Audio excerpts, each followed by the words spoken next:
Hello hello and welcome everyone, welcome to the channel. तो क्या हाल है जी? मौज मस्ती काट रहे हो कि नहीं? मौज मस्ती होती रहनी चाहिए, पढ़ाई में मजा तभी आता है भाई। आज की वीडियो है धमाकेदार, सुपर स्पेशल। क्यों है? मल्टीपल रीजंस की वजह से। हर बार मैं बोलता हूँ भाई, इस वीडियो के बाद ना तुम्हें यार किसी और वीडियो को देखने की जरूरत ही नहीं पड़ेगी भाई। इतना फॉर्मेट इतना ईजी बना दिया है, इतने आसानी से तसल्ली से पढ़ेंगे कि सब कुछ बहुत आसानी से समझ में आ जाएगा। तो टेंशन लेने का नहीं, ठीक है। आज हम पढ़ रहे हैं फ्रिक्शन।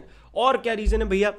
फिजिक्स। फिजिक्स आपके बड़े भैया के ना फेवरेट सब्जेक्ट है, तो पढ़ाने में बड़ा मजा आता है यार। तो चिल मारो, आपके लिए बना दी है सुपर स्पेशल पीडीएफ। फटाफट अपनी बुक लेके आओ और एक दो हाइलाइटर पेन निकाल लो, नहीं तो नॉर्मल पेंसिल निकाल लो, और जहां जहां हाईलाइट है बस वही वही पढ़ेंगे। 20 मिनट में पूरा चैप्टर तैयार हो जाएगा। सोचो इससे अच्छा और क्या हो सकता है ना। तो चैप्टर का नाम है भाई फ्रिक्शन। ऐसा नहीं है कि स्किप मार देंगे, सब कुछ समझेंगे एक एक कॉन्सेप्ट अच्छे से। तो चलो, अब बहुत देर हो गई, अब शुरू करते हैं ढंग से चैप्टर। तो भाई बहुत सारे फिनोमेना दुनिया में हो रहे हैं, अजीब अजीब साइंटिफिक फिनोमेना। क्या कभी आपने गाड़ी में ब्रेक लगाया, गाड़ी रुक जा रही है? कैसे रुक जा रही है? आपने कोई बॉल फेंकी, बॉल आगे जा रही है, एक टाइम पे रुक जा रही है। कैसे? क्या ऐसा है जो उस बॉल को रोक रहा है? आप कभी कॉपी स्लाइड करते हो, टेबल पे स्लाइड मारते हो, एक टाइम के बाद रुक जाती है। या फिर कोई चीज़ आप धक्का मारते हो तो भारी लगती है, और कोई हल्की चीज़ होती है तो हल्की धक्का, आराम से धक्का हो जाता है। मतलब ये बहुत सारे फिनोमेना दुनिया में चल रहे हैं यार, अजीब अजीब। इनके बारे में हमको नहीं समझ में आ रहा, तो आज हम इनके बारे में समझेंगे। एक्चुअली ना दुनिया में एक स्पेशल फोर्स है जिसका नाम है फ्रिक्शनल फोर्स। क्या नाम है भैया? फ्रिक्शनल। देख भाई, ग्रेविटी के बारे में थोड़ा आइडिया है ना। ग्रेविटी क्या? एक फोर्स है जो दुनिया को नीचे खींचती है। सिमिलरली एक फोर्स है फ्रिक्शन, उसके बारे में अपन आज पढ़ेंगे। पहले मैंने तुझे डिटेल में समझा दिया है, अब हम चैप्टर कवर करते हैं। तो क्या तुमने देखा है कोई गाड़ी अपने आप रुक जाती? कैसे रुक जाती है? इस चैप्टर में उसका आंसर मिलेगा। आगे देखते हैं। The force of friction always opposes the applied force. क्या होता है भैया फोर्स ऑफ फ्रिक्शन? ये एक ऐसा फोर्स है, क्या डेफिनेशन होगी? It is a kind of force which always opposes the applied force. यानी कि अगर आप कोई फोर्स लगाते हो किसी पे भी, चाहे ऑब्जेक्ट पे, दीवार पे, जमीन पे, आसमान में, तो एक फोर्स है दुनिया में जो उसको अपोज करता है। कौन है, कहां से आता है, किसी को नहीं पता।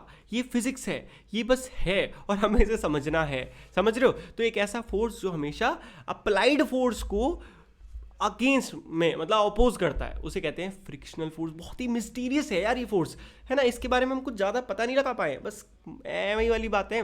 रियलिटी कहाँ से आता है किसी को नहीं पता।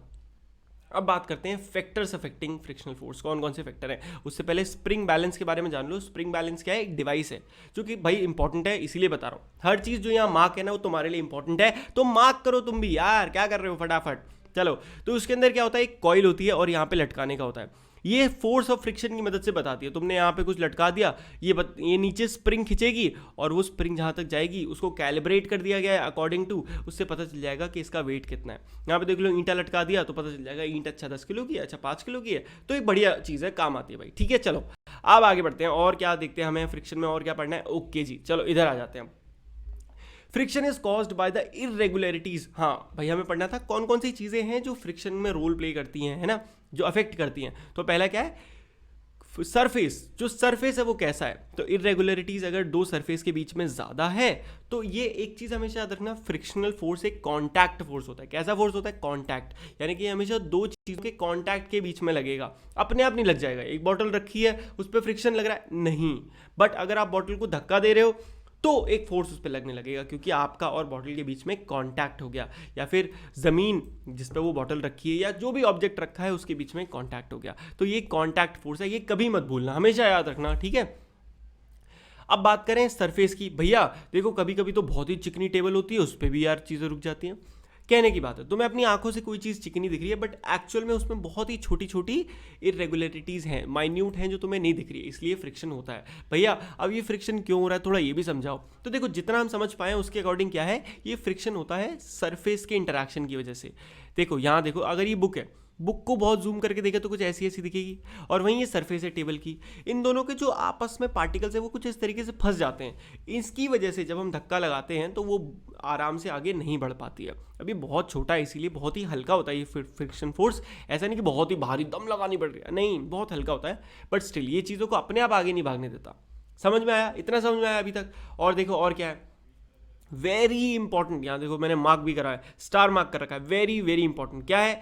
देखो, अलग अलग टाइप के फ्रिक्शनल फोर्स हैं। कौन कौन से हैं? पहला एक ऐसा फोर्स है जो ओवरकम करता है एक ऑब्जेक्ट को स्टार्ट होने से। यानी कि अगर कोई ऑब्जेक्ट है, अब वो रुका हुआ है, तुमने फोर्स लगाया, ठीक है, ये ग्राउंड है, अब तुमने यहाँ फोर्स लगाया, तो यहाँ ये जो ग्राउंड है ना और इसके बीच में याद एक फोर्स लगा हुआ है क्योंकि सरफेस आपस में चिपक गए हैं, तो वो फोर्स जो तुम्हें ज़रूरत पड़ेगी, जितना तुम्हें लगाना पड़ेगा कि ये ऑब्जेक्ट आगे बढ़ना शुरू हो जाए, यानी कि वो मिनिमम फोर्स जो तुम्हें लगाना पड़ेगा कि जो इसका रुका हुआ था वो चल जाए, उस फोर्स को क्या कहते हैं? उसे कहते हैं स्टैटिक फ्रिक्शन। क्या कहते हैं भैया? Static friction. स्टैटिक मतलब कोई चीज़ रुकी हुई है।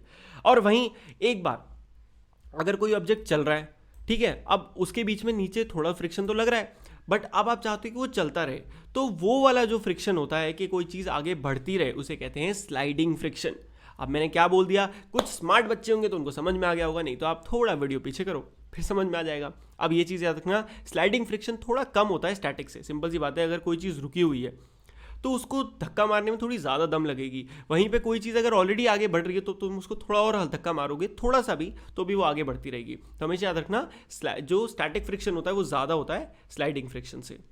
और फ्रिक्शन क्या है? फ्रिक्शन एक फोर्स है, ये कभी मत भूल जाना, ठीक है। इसीलिए हमें एक बॉक्स जो है उसको अगर वो रुका हुआ है तो एक बार धक्का लगाना मुश्किल होता है, बट एक बार वो आगे बढ़ने लग जाए तो थोड़ा काम आसान हो जाता है। अब बात करी जाती है फ्रिक्शन को एक नेसेसरी इविल कहते हैं। क्यों कहते हैं नेसेसरी इविल? यानी कि बहुत ज़रूरी भी है पर ये बड़ा हरामखोर भी है। तो क्या है, आइए जानते हैं। तो देखो, सबसे पहले देखते हैं नेसेसरी क्यों है। भाई देखो, बहुत सारी चीज़ें हैं, आप लिख नहीं सकते कभी भी अगर फ्रिक्शन ना हो, तो आपका पेन काम ही नहीं करेगा। आप चौक है, देखो टीचर ब्लैक बोर्ड पे लिखता है, अब ब्लैक बोर्ड पे क्या होता है? रफ सरफेस होता है, इसीलिए जब हम चौक चलाते हैं तो वो चौक घिसती है। अगर ब्लैक बोर्ड इतना चिकना हो कि वो चौक उस पर फिसलने लग जाए तो क्या कभी लिख पाओगे? नहीं लिख पाओगे ना। सिमिलरली और क्या है, अगर कोई ऑब्जेक्ट मूव कर रहा है ना, it would never stop if there were no friction. अगर फ्रिक्शन ना हो दुनिया में तो एक बॉल पे लात मारो वो चलती चली जाएगी, कभी रुकेगी ही नहीं। तो फुटबॉल खेलना तो इम्पॉसिबल हो जाएगा, मतलब बहुत सारी चीज़ें पॉसिबल नहीं रहेंगी। उसके अलावा अगर फ्रिक्शन ना हो तो क्या गाड़ी के जो टायर हैं क्या वो कभी रुकेंगे? क्या वो कभी मुड़ पाएंगे? वो चलते ही रह जाएंगे। इसीलिए फ्रिक्शन बहुत ज़्यादा ज़रूरी होता जा रहा है। उसके अलावा भाई जूते घिस जाते हैं हमारे, सॉरी ये तो मैंने आगे का बता दिया, बट अभी देखते हैं। अब देखो ईविल क्यों है? ईविल इसलिए क्योंकि हमारे जूते घिस जाते हैं, उसके अलावा सारे स्क्रू नट बोल्ट सब कुछ धीरे धीरे घिस जाता है फ्रिक्शन की वजह से। कैसे? कभी आपने देखा रेलवे की जो पटरी होती है उस पर लगातार ट्रेन चलती है, गिर गिर गिर गिर, तो कुछ दिनों में उसको चेंज करना पड़ता है। नहीं करेंगे तो क्या होगा? वो खराब हो जाएगा क्योंकि फ्रिक्शन की वजह से वो घिस रही है। अब फ्रिक्शन हीट प्रोड्यूस करता है, ये एक ईविल मतलब फ़ायदा भी है और इसका ईविल भी है। फ़ायदा क्या है? मैच स्टिक, हम ऐसे कट से घिसते हैं और आग लग जाती है, तो ये क्या हो गया? ये एक क्या है? फ़ायदा है। वहीं ईविल क्या है? भाई मशीनों में ना बहुत गर्माहट हो जाती है, आपके लैपटॉप में हीट प्रोड्यूस होती है, फ्रिक्शन की वजह से ही होती है वो। भाई अंदर पंखे चलने लगते हैं, ये सब क्यों हो रहा है? फ्रिक्शन की ही ज़रूरत पड़ रही है। एक्चुअली में फ्रिक्शन की ज़रूरत नहीं पड़ रही है, मतलब फ्रिक्शन की वजह से हो रहा है। और फ्रिक्शन का ईजी एग्जाम्पल क्या है? अपने हाथों को ऐसे ऐसे करके मल के देखो, ऐसे कैसे दोनों अपने हाथों को मलो, तुम्हें गर्माहट फील होगी। तो ये गर्माहट फ्रिक्शन से आ रही है। आया समझ में? तो फ्रिक्शन क्या है भैया? अभी तक हमको क्या समझ में आया? एक नेचुरल फोर्स है जो कि अर्थ पे एग्जिस्ट करता है और जिसे हम जानने की थोड़ी थोड़ी कोशिश कर रहे हैं। अब बात करते हैं कैसे इंक्रीज और डिक्रीज करा जाए फ्रिक्शन को।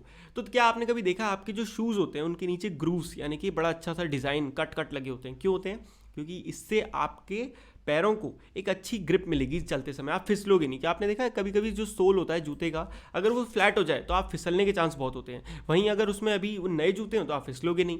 तो ये क्या है? फ्रिक्शन का हम यूज़ कर रहे हैं सो दैट हम आराम से चल पाएँ। सिमिलरली टायर जो होते हैं ट्रैक्टर के, उनमें इतने बड़े बड़े ग्रूव होते हैं ताकि वो कहीं फंसे ना, आराम से चलता जाए। और वहीं बाइक के टायर्स देखोगे तो काफ़ी स्मूथ होते हैं, मतलब इतने ज़्यादा बड़े बड़े उसमें गड्ढे नहीं होते। आ रहा है समझ में? तो ये सारे क्या हैं? ये सारे एग्जाम्पल्स हैं जो कि आप एक बार मार्क कर लो, जो चीज़ मैंने मार्क कर रखी है, जहाँ पे आपको बता रखा है कि किस तरीके से हम फ्रिक्शन को यूज़ करते हैं अपने साइकिल के। देखो साइकिल में ब्रेक लगाते हैं ना, तो ब्रेक शू होते हैं, वो टायर में ऐसे यहाँ कोने पे लगा होता है। जैसे ही ब्रेक दबाते हो वो टच कर जाता है टायर से, और वो टच करके टायर को फ्रिक्शन से रोकने लगता है, और एक टाइम में हमारा टायर रुक जाता है। तो ये आप रीड मार लेना ज़रूर से, ठीक है? इसमें ऐसा कुछ नहीं है जो समझाना पड़े।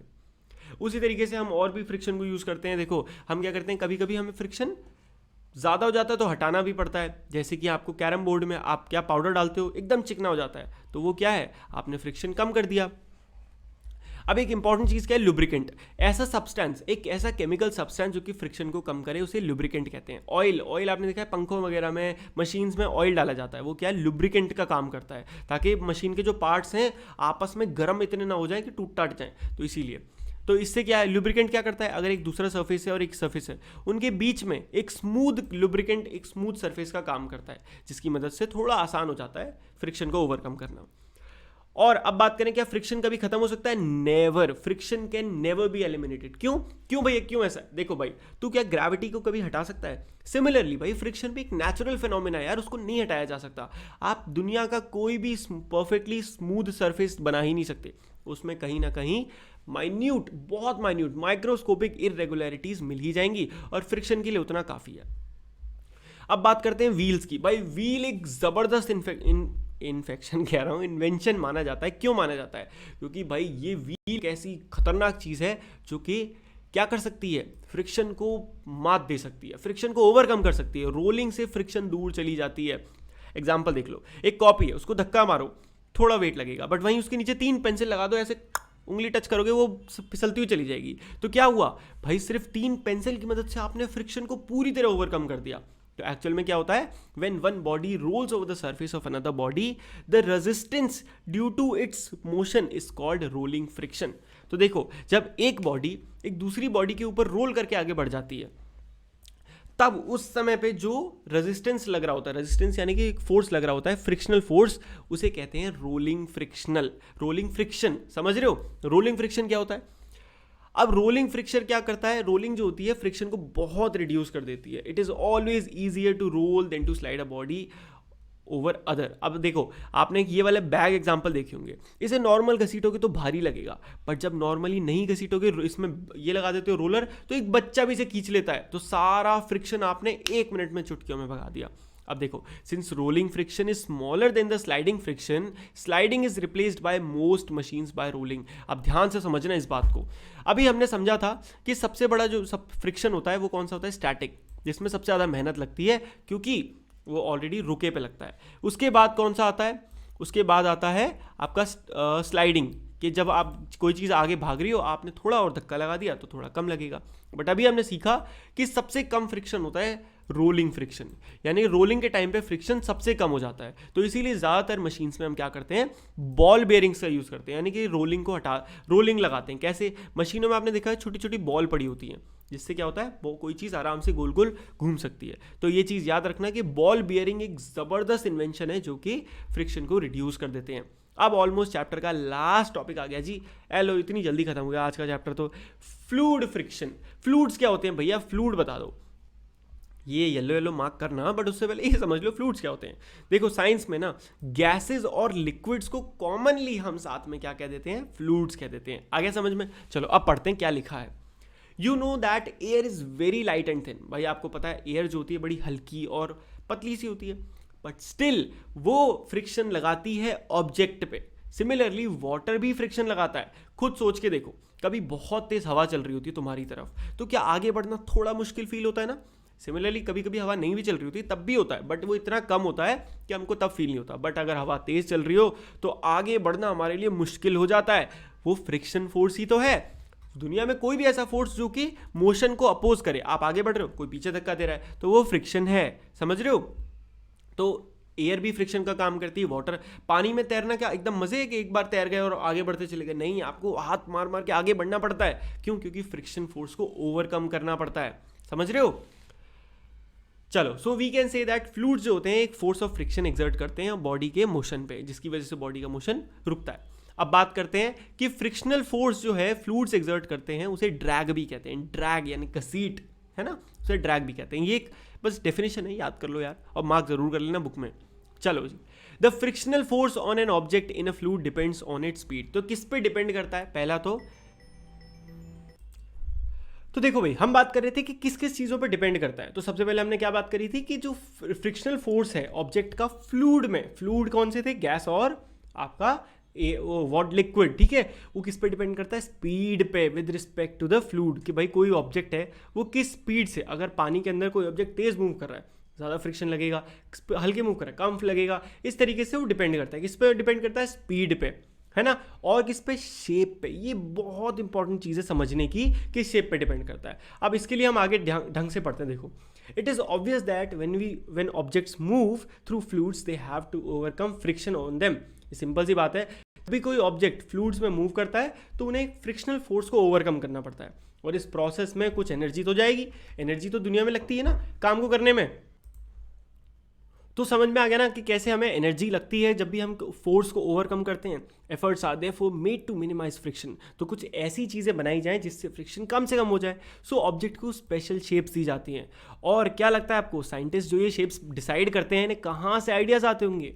वेरी गुड, ऑब्वियसली कहाँ से आते हैं? नेचर से आते हैं। नेचर इतने ब्यूटीफुली डिज़ाइन करता है हर चीज़ को कि सारे साइंटिस्ट आइडियाज़ कहाँ से लेते हैं? नेचर से। एग्जाम्पल देखो, ये चिड़िया है, चिड़िया के जैसा देखने में क्या लग रहा है? ये प्लेन। तो ये प्लेन को ऐसे डिज़ाइन करा गया ताकि ये फ्रिक्शन को मैक्सिमम ओवरकम कर सके। समझ रहे हो? आप सोचो, हर चीज़, एक गाड़ी आगे से ऐसी ही क्यों होती है, ऐसी क्यों नहीं बनती आगे से? क्यों? क्योंकि फ्रिक्शन ज़्यादा लगेगा। ऐसे होगी तो फ्रिक्शन कम लगेगा। तो ये सारी चीज़ें हम नेचर से ही सीखते हैं। Their body must have evolve to shapes which would make them lose less energy in the overcoming friction. क्योंकि नेचर ने उनकी बॉडी को ऐसा बनाया है, ऐसा अडेप्ट कर दिया है कि जिससे उन्हें कम से कम एनर्जी लगेगी। All vehicles are design to have shapes which reduce fluid friction. सारे व्हीकल्स ऐसे बनाए जाते हैं जो कि क्या करते हैं? फ्लूइड फ्रिक्शन यानी कि एयर या गैस में कम से कम एनर्जी उनको वेस्ट हो। आगे समझ में? चैप्टर बल्ले बल्ले शावा चैप्टर हो गया पूरा खत्म। देख लेते हैं। बॉल बेयरिंग हमने समझा, ड्रैग भी हमने समझा, फ्लूइड फ्रिक्शन भी देखा। फ्रिक्शन तो पता चल ही गया, interlocking, lubricant, rolling friction, sliding friction, static friction, सब कुछ बढ़िया तरीके से हमने इस चैप्टर में पढ़ा और बहुत ही जल्दी आसानी से चैप्टर खत्म हो गया। कमेंट करके फटाक से मुझको बता दो यार कि तुमको कैसा लगा, ये सीरीज़ कैसी लग रही है यार, ये बता दो। ये सीरीज़ मेरे दिल के बहुत करीब है, वेरी वेरी स्पेशल। क्योंकि यार इस सीरीज़ को बनाने में मेहनत लगती है, बट ठीक है यार, वो अलग चीज़ है। मोस्ट इंपॉर्टेंटली ऐसी सीरीज़ जहाँ पे 20 मिनट में सब कुछ तैयार हो जाता है ना। एंड और आपकी क्या डिमांड्स हैं कमेंट कर दो, और हमारा काम है उनको पूरा करना। बिल्कुल ना। जिस बच्चे ने सब्सक्राइब नहीं करा है, वेरी बैड भाई, फटाक से सब्सक्राइब मारो। जिसने अभी तक सब्सक्राइब नहीं करा है, वेरी वेरी बैड। तो मिलते हैं अगली वीडियो में, तब तक के लिए good bye, take care and मौज मस्ती करते रहिए।